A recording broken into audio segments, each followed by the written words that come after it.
Hi, இன்றைக்கி நம்ம என்ன பார்க்க போகிறோம் அப்படின்னா என்னோடய ஸ்டைலில் ஒரு இந்தியன் ஸ்டைல் பாஸ்தா தான் பார்க்க போகிறோம். இதுக்கு வந்து ஸ்டவ் ஆன் பண்ணிவிட்டு நம்ம வந்து ஒரு பேன் வச்சுக்கலாம். இதில் வந்து கொஞ்சமாக ஆயில் சேர்த்துக்கலாம். இதுக்கப்புறம் ஒரு டேபிள் ஸ்பூன் அளவுக்கு நான் பட்டர் சேர்த்துருக்கேன்.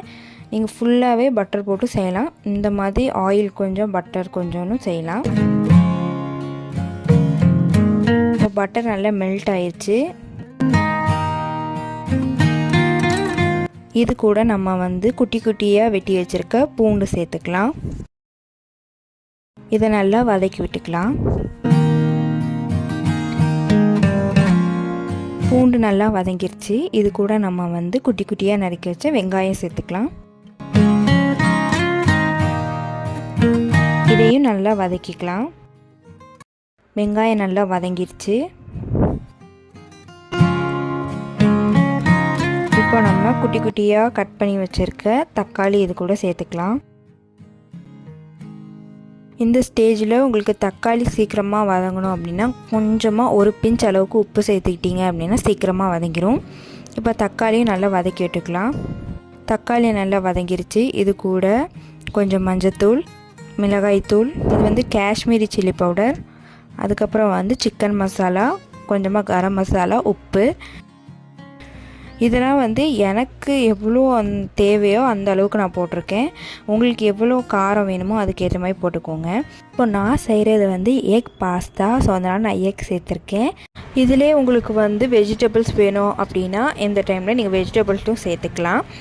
தண்ணி சேர்த்து நம்ம வந்து பாயில் பண்ணிக்கலாம். இந்த மாதிரி இந்த ஸ்டேஜில் நம்ம வந்து டொமேட்டோ சாஸ் அப்புறம் சோயா சாஸ் ஆட் பண்ணிக்கலாம். இதிலே உங்களுக்கு வந்து க்ரீன் சில்லி சாஸ் வேணுனாலும் நீங்கள் ஆட் பண்ணிக்கோங்க. நான் ஆட் பண்ணல. இது பாருங்கள், நல்லா அந்த மாதிரி பாயில் ஆகி வரட்டும்.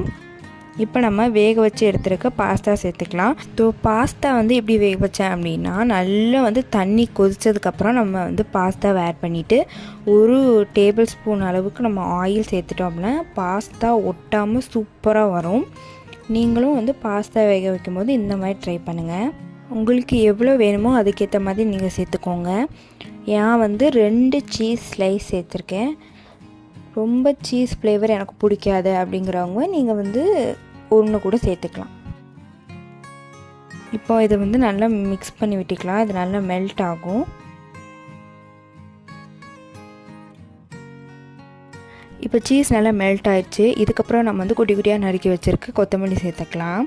நீங்களும் வீட்டில் கண்டிப்பாக அந்த பாஸ்தாவை ட்ரை பண்ணுங்கள். இந்த மாதிரி நிறைய வீடியோஸ்க்கு மறக்காமல் நம்ம சேனலை சப்ஸ்கிரைப் பண்ணிடுங்க.